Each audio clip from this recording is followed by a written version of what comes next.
আসসালামু আলাইকুম। নতুন আরেকটি রেসিপি দেখার জন্য সবাইকে আমন্ত্রণ জানিয়ে শুরু করছি আজকের রেসিপি।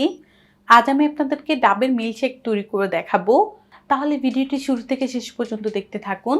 ডাবের মিল্কশেক তৈরি করার জন্য আমি এখানে একটা ডাব নিয়েছি। ডাবটাকে ফুটা করে ডাবের ভিতরের পানিটাকে বের করে নিব।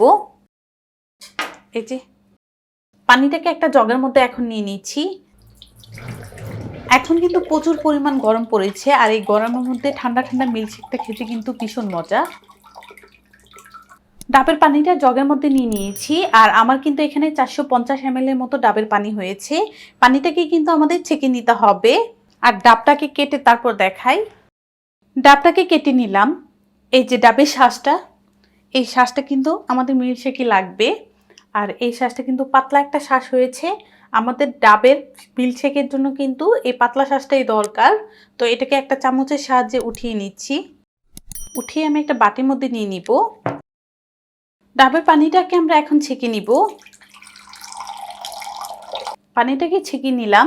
মিল্কশেকটা তৈরি করার জন্য আমি এখানে একটা ব্লেন্ডারের জগ নিয়েছি, আর ডাবের পানিটা এই জগের মধ্যে দিয়ে দিব। সাথে দিয়ে দিচ্ছি ডাবের শাঁস।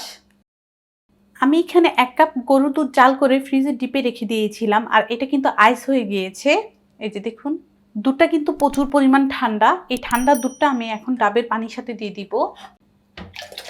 ঠান্ডা গরুর দুধটা দিয়ে দিলাম। দিয়ে দিচ্ছি 2 টেবিল চামচ পরিমাণ চিনি।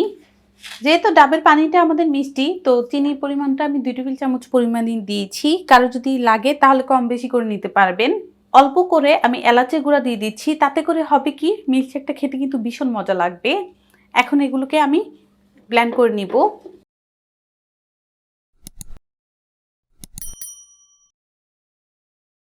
সবকিছু ব্লেন্ড করে নিয়েছি। ঢাকনাটা উঠিয়ে দেখাই। তারপর দিয়ে দিব 2 টেবিল চামচ পরিমাণ ভ্যানিলা আইসক্রিম। 2 টেবিল চামচ পরিমাণ ভ্যানিলা আইসক্রিম দিয়ে দিয়েছি। আবারও এটাকে ব্লেন্ড করে নিব। দেখলেন তো কত সহজভাবে সহজ করে এই মিল্কশেকটা তৈরি করা যায়। খেতেও কিন্তু ভীষণ মজা। এই গরমের মধ্যে আমি বলবো একদিন ট্রাই করার জন্য। আমার বিশ্বাস আপনাদেরও ভালো লাগবে। মিল্কশেকটা আমি ঢেলে নিলাম গ্লাসের মধ্যে। উপরে কিছু আমি এলাচি গুঁড়া দিয়ে জাস্ট একটু এটাকে সাজিয়ে দিলাম। তো আশা করছি এই মিল্কশেকের রেসিপিটি ভালো লেগেছে। ভালো লাগলে অবশ্যই একটা লাইক দিবেন, চ্যানেলটাকে সাবস্ক্রাইব করবেন। সবাই ভালো থাকবেন, সুস্থ থাকবেন। আল্লাহ হাফেজ।